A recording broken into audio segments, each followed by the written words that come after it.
Hello everyone, good day to you wherever you're watching me from, and welcome to my channel. I'm Yemisi, and if this is your first time of stopping by, I want to say thank you so much. I appreciate you. Please don't forget to press the subscribe button and the notification bell below so that anytime we drop another video you get to see it first. Today I want to talk about some few things that we need to run away from if we really want to enjoy our marriage, and if we want our marriage to work, and if we want to be happy living in that marriage. So stay tuned while we get right into it. Okay, so the first thing I want to talk about is, if you really want to enjoy your marriage, you want your marriage to last, the first thing you need to run away from is social media comparison. Now, today we know that social media is like food and water that we take, that we drink, that we eat every day. We can't do without it. People come on social media to make posts, to like, to just comment on posts, and we get to see this every day.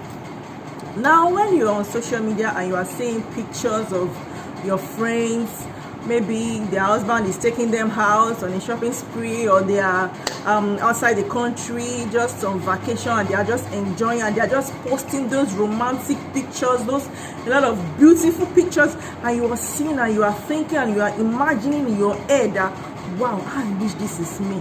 Is this not somebody? This is somebody enjoying his marriage. This is somebody enjoying their marriage. Why can't it be me? God, what is going on? Why is my husband not taking me out? Why is he not taking me on vacation and all that? Then you start to think, and as you are thinking, as you are seeing those pictures, it is getting into your head, and you start to overthink. Now, I want to tell you that it's not everything you see on social media that you believe. Many of them are fake. Many of them are not real. And even if they are real, you don't have to covet what is not really yours. You don't have to let it get into you. Because let me tell you something. Some of these posts are meant to intimidate. Some of these posts are meant to get into somebody, to make somebody go crazy, like pepper them. Yes. And if that is really affecting you, that means the person is actually achieving, the reason for making that post. What you should do is, we need, as a man, as a woman, married man, married woman, we need to develop some emotional and mental boundaries against some things that we see on social media. You don't let it get to you. Now, the person that is posting all these pictures might actually be doing it out of, I'm feeling myself, let me just make a post and all that. But you are making it hurt you. Instead of you to look at it that, well, it's that, let's enjoy our life. It's our time. When my time comes, I will enjoy mine too. And another thing is, your husband might not really have the capacity to do all that for you right now, but probably the guy is trying his best. You don't have to look at what your friend is doing. You have to look at what your husband is doing. If in his capacity he's trying his best to make you happy, fine. It does not matter where you are, whether you are in Nigeria, you are in Dubai, or you are in America, or you are wherever. So far, your husband is trying his best to make sure that you are happy, even though you are not up there yet. Just trust in yourself, trust in your husband, trust in your marriage, trust in your wife, that very soon you two are going to get there. Don't let it get to you. You only need to pray to God and say, God, please let my marriage be more sweeter. Bless us the more, so that the things that I wish I could do, give me the power to be able to do it. And God will do it. The Bible says, where 2 or 3 are gathered in my name. If your husband, you and your husband can pray to God, God, this is what I want, this is what we want. We want to get to this level. God will do it. So don't compare your marriage with what you're saying on social media. That is a great mistake you will make. Please don't do that. The second thing I want to talk about is too much work. Please, as a married man, as a married woman, you have to say no to too much work. Any kind of work, any kind of job that you have that will not make you have time for your family is not worth it. It's not worth it, because one day you will leave the job, or the job leaves you, but all you will have is your family. And if you are never there for them, all you do is give them money, Money is not everything. Money doesn't solve all problems. There's some problem that money can never solve. When you are not there for your wife, you're not there for your husband, and you are leaving your spouse to stay alone for too long, all because of you're working. When the problem comes, honestly, the work will not be able to save you. The money will not be able to solve the problem. What your presence will do for your spouse, for your children, money cannot do it. You need to create time. You need to find time to go on vacation, to just go on a picnic, or just go on a outing, just family thing. Make that bond, so that at the end of when you're getting older, the bond will still be there. Even if your children are far away, the bond will be there. But if you are a man or a woman that you never have time for your children, let me tell you the truth. When you are getting old, you will be left alone. I came across a video of someone saying men should work for themselves, something like they will be neglected, and men are always neglected at the end of the day. When they are growing older, children will switch to their mom and neglect the dad and all that. And I said, a man that built his family, a man that's always have time for his family, a man that has planted himself in his children, that man can never be abandoned at the end of the day. There is no way.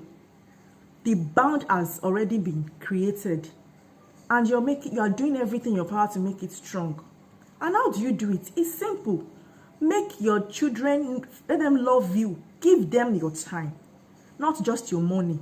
Be there for them. When they are doing stuff in school, be there. Go there.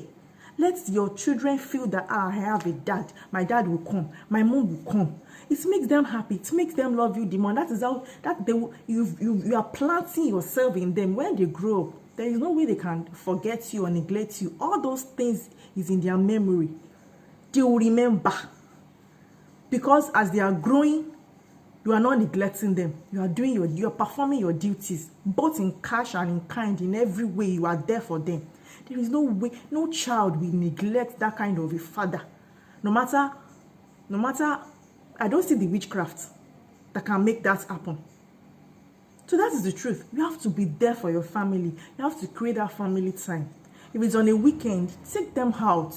Go somewhere, relax, gist, talk, play, run, play ball, as a family, just the family, no friends, just all of you. Just give yourself that time. Please, any kind of work that you are doing that is not making you have time for your wife, for your husband, for your family, for your children, it's a problem. Because at the end of the day, sometimes, let me tell you, some children are being abused without the consent of their parents, and these children, they cannot even talk out. They cannot even speak out because the mommy will not even be there to listen. Mommy is always busy. When I want to talk to mommy, say, I'm busy, I want to sleep. Daddy is not always around. And these children are suffering in silence because nobody to talk to, and they have parents. They have parents. Why are we here if not for our children, our family? That is why we are here. We need to make sure that we create that time. Your children must be your best friend. They must be able to tell you things. They must be able to open their heart and tell you, Mommy, see what's going on. Mommy, see what somebody is doing to me. And you are giving them what they need. That is all we need. That is all it means to be a family. The bond must be created. Please, let's learn to create time for family. Your spouse, your children, they are the most important people in your life. You don't joke with them. No job can replace that. Please. So, the third thing I want to talk about is say no to too much friends. Too many friends. There is saying that the more the merrier, not in marriage. That is the truth. The more the merrier does not work in marriage. You have to keep your circle small, close, tight. You don't need too much friends. If you want your marriage to be successful, you cannot have too much friends. That is the truth, because when you have too much friends, you will have plenty problems. That is just the bitter truth, but it's the truth. You cannot have too much friends. You need to learn to be content with the presence of your spouse more than any other person. If you're to have a friend, maybe have like 2 or 3, and let your friends be married friends.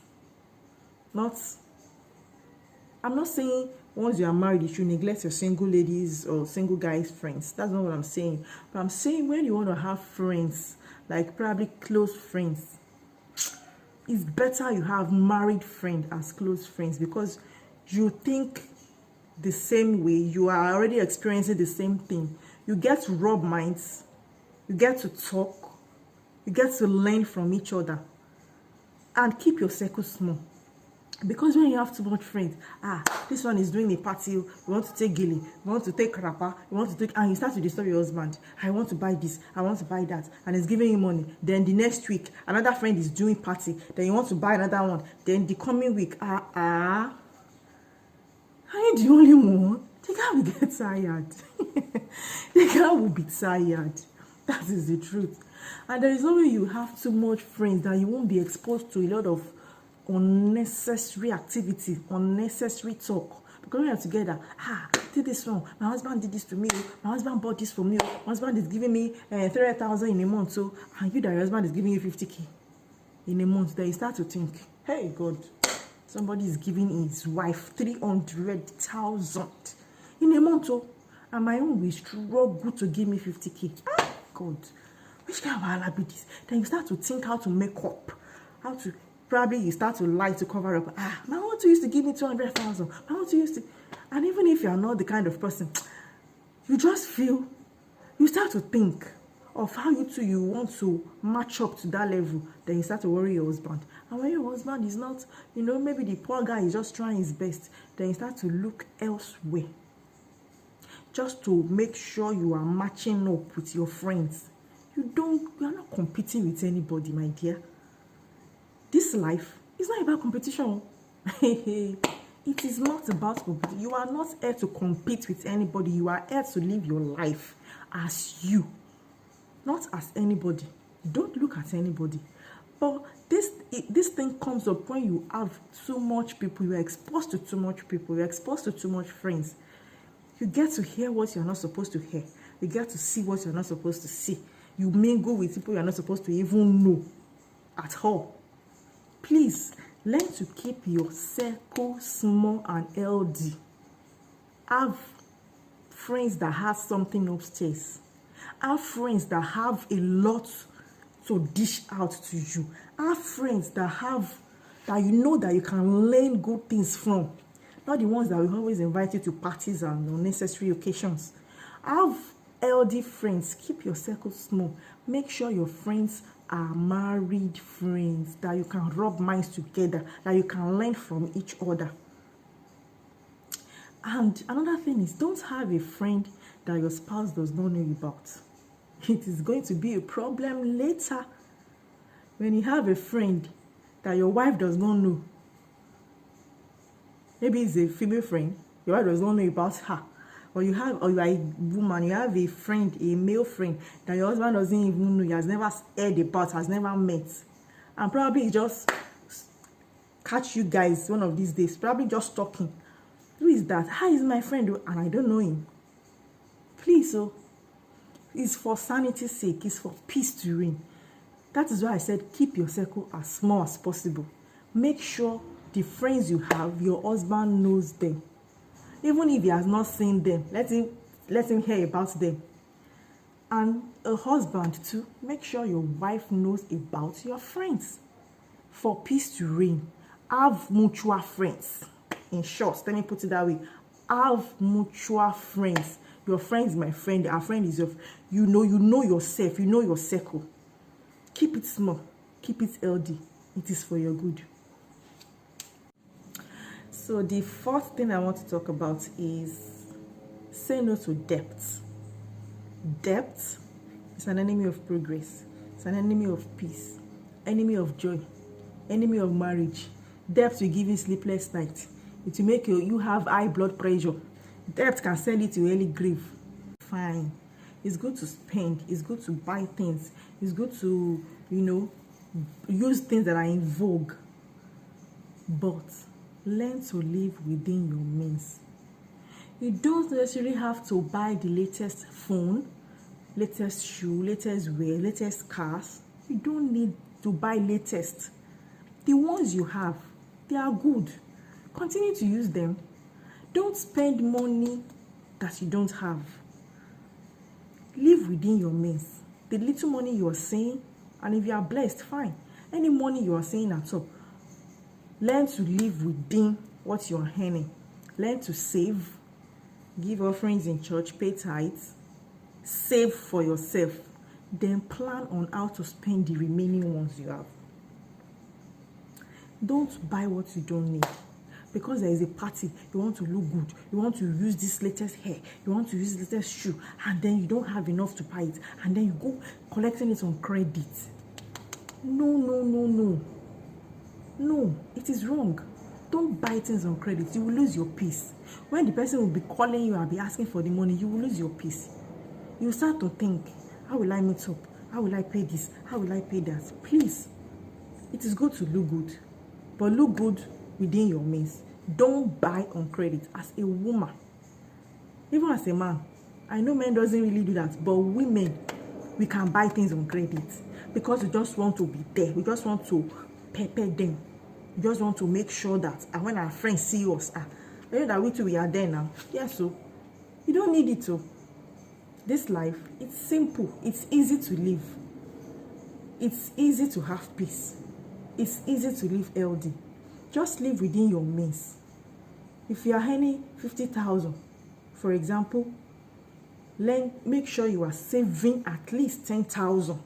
The remaining 40,000, plan on how to use it for the month. If you want to buy whatever, you can still save small to buy that thing you want to buy. From the remaining 40K, save small. Maybe like 2 or 3 months. Maybe you save 3K over. Just make sure you are living within what you're earning. Don't let debt dictate your life. Please. I don't think I can say it more than this, but debt is the enemy of your soul. Is the enemy of your health. Please. So the last thing I want to talk about is a little sensitive, and I don't want you to get me wrong on this at all. And it is extended family.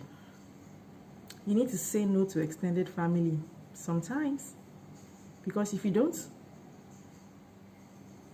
they will ruin your marriage for you.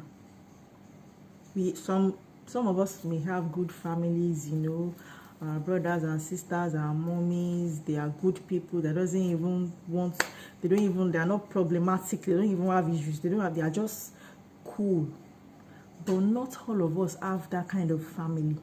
Some in-laws are pain in the ass.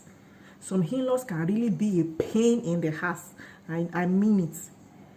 I've seen marriages that are ruined because of in-laws. Because in-laws are having say. Let me tell you, you are a man. You are a woman. You are matured enough. That is why you decided to get married, because you are matured. You think you can handle issues on your own. So I don't see any reason why family should be the one dictating what happens in your marriage to you as a man, as a woman. It is wrong. You and your spouse, you are in this marriage together.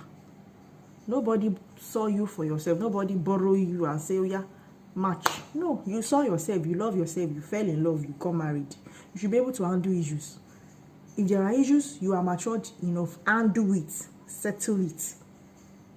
Don't start calling extended family because you have issues. And sometimes there might not be issues. They will just come to visit.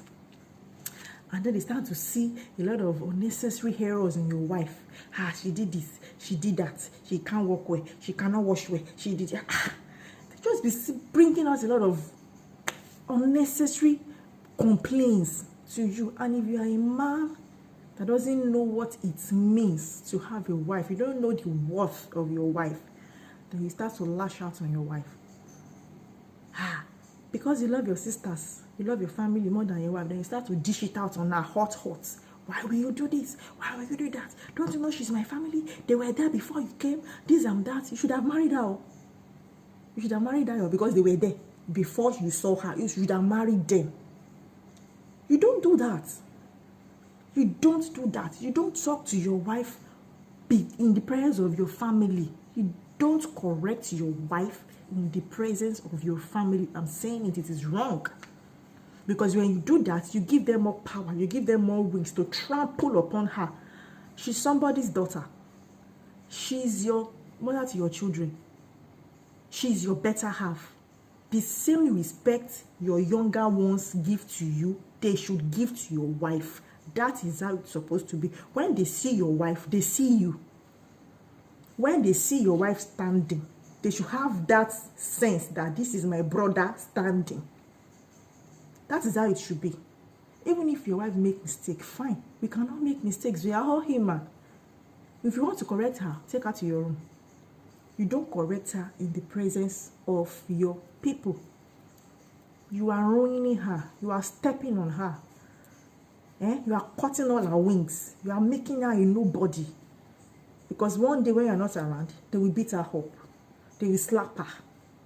They will trample upon her because you gave them the power. If she's wrong, okay, I'll deal with it. I'll settle it. Sorry, everybody. Then you take her to the room. Baby, you are wrong. That is not how you're supposed to handle this. This is what you should have done. This is what you should have done. This is what you should have done. Then a responsible woman will say, oh, darling, I'm sorry. I was just hungry. You know, my hunger took all over me, and then she will apologize, and that will be it. But when you are flexing your muscle in the presence of your family and you're talking down on your wife, it is wrong. It is wrong. Set boundaries. Let your family know that your wife is your better half. Your wife, it is you. When they see your wife, they see you. So the way they will treat you is the way they will treat your wife. When they know that, they will know how to tread. Even if they are around you, they will give her the respect that she deserves. Everything will go on smoothly. Everything will be fine. Please, don't love your siblings more than you love your wife. The Bible says a man shall leave his father and his mother. You shall leave those family and cling to your wife. The Bible says two of you will become one. One. That means when they are seeing you, they are seeing your wife. When they are seeing your wife, they are seeing you. Because you are now one. No more two. And the Bible that said live. It doesn't mean you should live physically alone. Sometimes mentally you will leave. You have to leave. All those things you know about them, leave behind and cling to you, because you are now on another level. Leave them, cling to your wife mentally, spiritually, physically, in every aspect. You cling to your wife. You two must become one. And there is no way you are one. A body cannot fight his own part. There is no way you can divide yourself into two and one part will be fighting another. That means you have not become one. It is not possible. You should let them know. You love them. They are your family. You grew up together. They gave birth to you. They are your family. But now you have a wife. You now have more responsibilities. This wife is your responsibility. Whatever happens to her, they will hold you first too. She's your responsibility. They need to know that.